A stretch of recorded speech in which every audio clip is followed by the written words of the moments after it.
Library of heavens path episode 12 emperor bloodline 1 గంట తర్వాత Zhang Juan logistics branch నుండి బయటకు వెళ్తాడు మరియు అతని కళ్ళు ఉత్సాహంతో మెరుస్తాయి.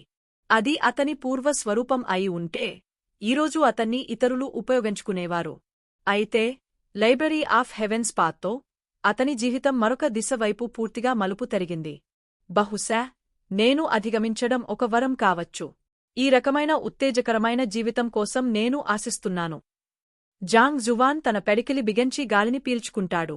తన మునుపటి జీవితంలో అతను లైబ్రరీ మరియు అతని ఇంటి చుట్టూ మాత్రమే తిరిగే సాదా మరియు సరళమైన జీవితాన్ని గడుపుతున్న లైబ్రేరియన్ మాత్రమే.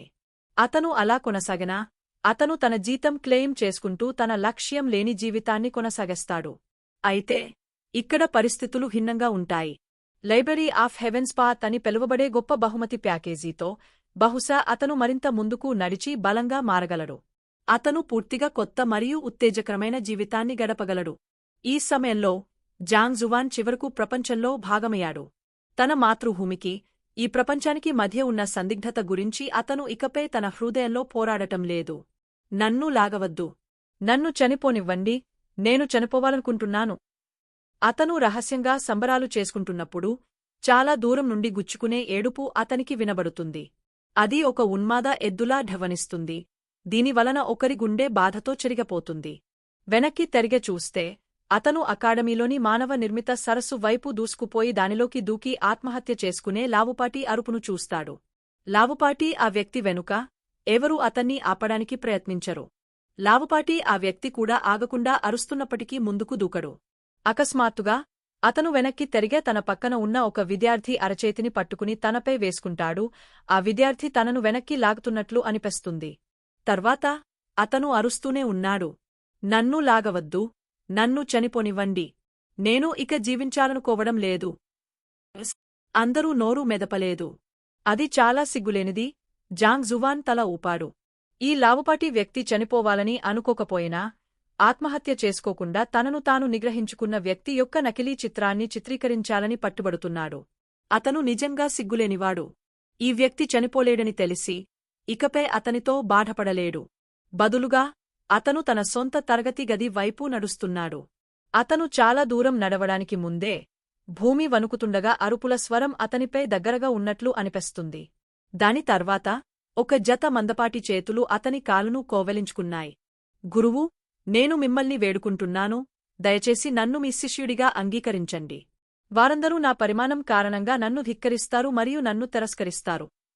లావుపాటి వ్యక్తి కన్నీళ్లు పెట్టుకుంటాడు. వదులు. జాంగ్ జువాన్ నోట మాట రాలేదు. ఈ వ్యక్తి చాలా విచిత్రంగా లేడా? తాను గురువు అని చూసి తన శిష్యుడిగా అంగీకరించమని వేడుకుంటూ జాంగ్ జువాన్ తన జీవితంలో అలాంటి వ్యక్తిని ఎప్పుడూ చూడలేదు. గురువు, మీరు నన్ను అంగీకరిస్తేనే నేను వదులుతాను. లావుపాటి వ్యక్తి యొక్క బహుళ కులాయిల నుండి కన్నీళ్లు మరియు చీము స్వేచ్ఛగా ప్రవహిస్తాయి. అతని వంతు చాలా విచారంగా ఉంది. పక్క నుండి చూస్తున్న వారు కూడా అతని పట్ల సానుభూతి చూపడం ప్రారంభించారు. ఈరోజు నేను ఇప్పటికే 10 మందికి పైగా ఉపాధ్యాయులను సందర్శించాను, కాని వారిలో ఎవరూ నన్ను అంగీకరించడానికి ఇష్టపడలేదు. ఇక్కడ ఉన్న ఈ ఉపాధ్యాయుడు నేను ఎంత దయనీయంగా ఉన్నానో చూసి దయచేసి నన్ను అంగీకరించండి. విద్యార్థులలో పరీక్షలు ఉపాధ్యాయుడి మూల్యాంకనాన్ని కూడా ప్రభావితం చేస్తాయి. అతనిలాంటి బొద్దుగా ఉన్న వ్యక్తి తన యుద్ధాలలో మరియు అతని చురుకుదనంలో ఇబ్బంది పడతాడు. చాలామంది ప్రసిద్ధ ఉపాధ్యాయులు అతన్ని అంగీకరించడానికి ఇష్టపడరు.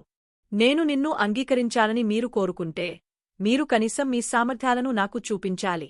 నా కాలును కోవెలించుకోవడం ద్వారా మీరు ఏమీ సాధించాలని ఆశిస్తున్నారు అని జాంగ్ జువాన్ అంటున్నాడు. అతను లైబ్రరీ ఆఫ్ హెవెన్స్ పాత్ కలిగే ఉన్నాడు కాబట్టి విద్యార్థులను నియమించడంలో అతనికి ఎటువంటి ఇబ్బంది ఉండకూడదు. ఈ వ్యక్తి సామాన్యుడిగా మారితే జాంగ్ జువాన్ అతన్ని తన శిష్యుడిగా అంగీకరించడు.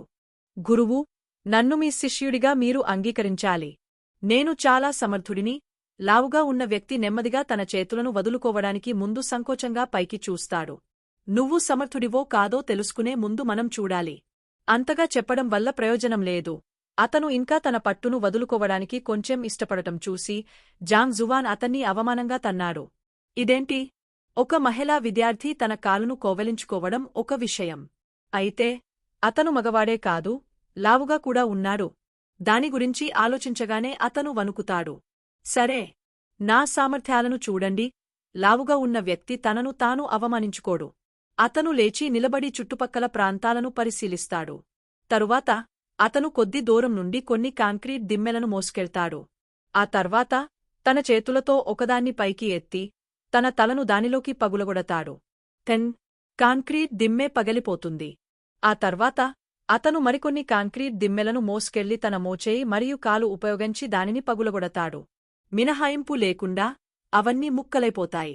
ఈ వ్యక్తి బొద్దుగా కనిపించవచ్చు, కాని అతను హెంగ్లియన్ యుద్ధ కళలలో నైపుణ్యం కలిగి ఉన్నాడు. తన హెంగ్లియన్ను విస్మరించి జాంగ్ జువాన్ ప్రస్తుతం తన మనస్సులో స్వయంచాలకంగా సంకలనం చేయబడిన పుస్తకాన్ని పరిశీలిస్తున్నాడు. హెంగ్లియన్ ద్వారా శిక్షణ పొందిన నైపుణ్యాలను కూడా ఒక రకమైన యుద్ధ కళలుగా పరిగణించవచ్చు. కొవ్వు తన పరాక్రమాన్ని ప్రదర్శించిన క్షణం లైబ్రరీ అతని సమాచారాన్ని సంకలనం చేయడం ప్రారంభించింది. యువాన్ టావో దిహువాంగ్ నగరంలో సంచరించే సాగుదారుడు. ఫైటర్ 1 మెనస్ డాన జుక్సీ రియల్మ్ ఇంటర్మీడియట్. లోపాలు 18 అంశాలు. నం 1 అతని శరీరంలోని ప్రాచీన చక్రవర్తి రక్తసంబంధం ఇంకా సక్రియం కాలేదు. నం 2 అతని పునాదులు చాలా బలహీనంగా ఉన్నాయి. అతను శిక్షణ ఇచ్చే యుద్ధకరలు. చక్రవర్తి రక్తసంబంధమా? పుస్తకంలోని రికార్డులను చూస్తే జాంగ్ జువాన్ ఆశ్చర్యపోతాడు. శరీరం యొక్క మునుపటి యజమాని జ్ఞాపకాలతో కలిసిన తర్వాత ఈ ప్రపంచంలో రక్తసంబంధం మరియు ఒకరి సహజ శరీరం చాలా ముఖ్యమైనదని అతనికి తెలుసు. ఈ రెండింటిలో దేనినైనా ఉపయోగించుకునే సరైన పద్ధతితో పాటు వారి సాగు భవిష్యత్తులో చాలా వేగంగా పెరుగుతుంది. దీనివల్ల వారి బలం విపరీతంగా పెరుగుతుంది. స్వచ్ఛమైన ఇన్ శరీరం, స్వచ్ఛమైన యాంగ్ శరీరం, నిర్మల శరీరం, బంగారు శరీరం వంటి అనేక రకాల సహజ శరీరాలు ఉన్నాయి. పురాతన రక్తరేఖలు, కొత్త రక్తరేఖలు, వారసత్వాలు మరియు ఉత్పరివర్తనలు వంటి అనేక రకాల రక్తరేఖలు కూడా ఉన్నాయి. ఒకసారి కనుగొనబడిన తర్వాత వాటిలో ప్రతి ఒక్కటి లెక్కలేనన్ని ఉపాధ్యాయులచే పోటీపడే లక్ష్యంగా మారుతుంది. కొవ్వు కలిగే ఉన్న చక్రవర్తి రక్తరేఖ పురాతన రక్తరేఖలలో ఒకటి. అటువంటి రక్తరేఖను కలిగే ఉన్నవారు వారి సాగులో శిఖరాగ్రానికి చేరుకున్నప్పుడు వారి శరీరం అభేద్యంగా ఉంటుందని, ప్రపంచంలోని ఏ వస్తువు కూడా వారి రక్షణలను ఛేదించలేరని చెబుతారు. ఇది రక్షణ ఆధారిత రక్తరేఖలలో అత్యంత శక్తివంతమైన రక్తరేఖలలో ఒకటి. ఈ అస్పష్టమైన, లావుగా మరియు సిగ్గులేని వ్యక్తి వాస్తవానికి పురాతన రక్తరేఖను కలిగి ఉంటాడా? అతని ప్రాచీన రక్తసంబంధం ఇంకా సక్రియం కాలేదు. దాని నుండి చూస్తే ఈ వ్యక్తికి కూడా దాని గురించి తెలియదు. జాంగ్ జువాన్ కళ్లలో ఒక మెరుపు మెరుస్తుంది. అన్ని రకాల రక్తసంబంధాలలో ప్రాచీన రక్తసంబంధాలు చాలా శక్తివంతమైనవి. 1 డజను మంది ఉపాధ్యాయులను సందర్శించిన తర్వాత ఈ వ్యక్తిని అంగీకరించకపోతే వారు అలాంటి రక్తసంబంధాన్ని గుర్తించలేకపోతున్నారని కాదు. బదులుగా అతని రక్తసంబంధం ఇంకా సక్రియం కాలేదు. దీనివల్ల అతను ఇతర సాధారణ వ్యక్తుల మాదిరిగానే ఉంటాడు. ఇతరులు తన రక్తసంబంధాన్ని ఎలా గుర్తించలేకపోతున్నారో చెప్పలేదు. బహుశా అతనికి కూడా దాని గురించి తెలియకపోవచ్చు. అయితే అతనికి తెలియకపోయినా అతనికి ఈ విషయంలో సామర్థ్యముంది. అతని రక్షణ సామర్థ్యాలు ఇతరుల కంటే చాలా బలంగా ఉన్నాయి మరియు అందుకే అతను ఈ రకమైన పంత్ బ్యాగ్ యుద్ధ కళలలో శిక్షణ పొందాలని ఎంచుకున్నాడు. నేను ఈ వ్యక్తిని నా సంరక్షణలో అంగీకరించాలి. అతని కళ్ళు మెరుస్తున్నాయి. అనేక సంవత్సరాలపాటు పురాతన రక్తసంబంధం ఉన్న ఒక్క విద్యార్థిని కూడా అకాడమీ మొత్తం చూడకపోవచ్చు. అంత మంచి మొగ్గ అతని ముందు కనిపించడానికి అతను అతన్ని ఎలా తప్పించుకోవడానికి అనుమతించగలడు? చెడ్డది కాదు. నేను నిన్ను నా విద్యార్థిగా అంగీకరిస్తాను. రండి, నన్ను మీ గురువుగా అంగీకరించండి. జాంగ్ జువాన్ తన హృదయంలోని ఆనందాన్ని అణిచివేసి ప్రశాంతమైన ముఖంతో అతనిపై ఒక గుర్తింపు చిహ్నాన్ని విసిరాడు. గురువు, మీరు నిజంగా నన్ను అంగీకరిస్తారా? ఇది చాలా బాగుంది. లావుగా ఉన్న వ్యక్తి రోజంతా మానసికంగా చాలా దెబ్బలు తిన్నట్లు అనిపిస్తుంది. ఒక ఉపాధ్యాయుడు తనను అంగీకరించడానికి సిద్ధంగా ఉన్నాడని విన్న తర్వాత అతను చాలా ఉత్సాహంగా ఉన్నాడు. అతను రెండవ ఆలోచన లేకుండా తన వేలును కత్తిరించుకుని దానిపై రక్తపు బిందువును పెండాడు. గురువు యొక్క ప్రమాణం అతను అంగీకరించే విద్యార్థుల ప్రమాణాన్ని నిర్ణయిస్తుందని అనిపిస్తుంది. ఉపాధ్యాయుడు చెత్తగా ఉన్నప్పుడు విద్యార్థి కూడా చెత్తగా ఉంటాడు. ఈ సమయంలో ఒక చల్లని తిరస్కారం వినిపిస్తుంది. వెనక్కి తిరిగి చూస్తే జాంగ్ జువాన్ ఒక చల్లని మరియు గర్విష్ఠుడైన యువకుడు అటుగా నడుస్తున్నట్లు చూస్తాడు. ఆ యువకుడి పక్కన ఒక అందమైన మహిళ నడుస్తోంది. ఆమె భుజాలపై నుంచి నల్లటి సిల్కీ జుట్టు జారిపోతోంది. ఆమె లేత చర్మం క్రీమీ టెక్స్చర్ కలిగి ఉంది మరియు ఆమె కళ్ళు దానిలోకి చూసేవారి చూపులను ఆకర్షిస్తాయి. షాంగ్ బిన్, షెన్ బీరు వారిద్దరిని చూడగానే అతని తలలో 2 పేర్లు వెంటనే తేలుతాయి. మొత్తం అకాడమీలో షెన్బీరు గురించి తెలియని వారు ఎవరూ ఉండకపోవచ్చు. ఆమెకు ప్రత్యేకమైన నేపథ్యం లేదు, కాని ఆమెను బహిరంగంగా అందమైన ఉపాధ్యాయురాలిగా గుర్తిస్తారు. ఆమెతో పోల్చినప్పుడు పాయ్యసాల అమ్మాయి కూడా పాలిపోతుంది. ఆమె అందంగా ఉంటే ఏమీ అర్థం కాలేదు. దాని ముఖ్యాంశం ఏమిటంటే ఆమె బోధనలో కూడా నైపుణ్యం కలిగి ఉంది. ఈ అకాడమీలో 1 సంవత్సరం కంటే తక్కువ కాలం ఉన్నప్పటికీ ఆమె ఇప్పటికే అకాడమీలోని అత్యంత ప్రసిద్ధ ఉపాధ్యాయులలో ఒకరిగా మారింది. గొప్ప, సొగసైన, అందమైన మరియు తెలివైన ఆమె చాలా మంది ఉపాధ్యాయుల ఉన్మాద అన్వేషణను ఆకర్షిస్తుంది. జాంగ్ జువాన్ యొక్క మునుపటి వ్యక్తిత్వం కూడా ఆమెను అనుసరించేవారిలో ఒకటి. అయితే మునుపటి జాంగ్ జువాన్ చాలా వైఫల్యం. అతని బలహీనమైన సాగు గురించి చెప్పనవసరం లేదు. అతను అన్ని రకాల పరీక్షలలో కూడా చివరివాడు. అతని తక్కువ ఆత్మగౌరవం కారణంగా అతను ఆమెపై ఆసక్తి కలిగే ఉన్నప్పటికీ అతను తన హృదయ దేవతతో ఎప్పుడూ మాట్లాడలేదు. ఆమెను ఆరాధించాలని చెప్పనవసరం లేదు. ఈ యువకుడిని షాంగ్ బిన్ అని పిలుస్తారు మరియు అతను అకాడమీలోని ఎల్డర్ షాంగ్ మనవడు. అతను కూడా ఆమెను వెంబడించేవారిలో ఒకడు మరియు అతను తన గుర్తింపును ఉపయోగించి ఇతర వెంబడించేవారిని అణచివేశాడు.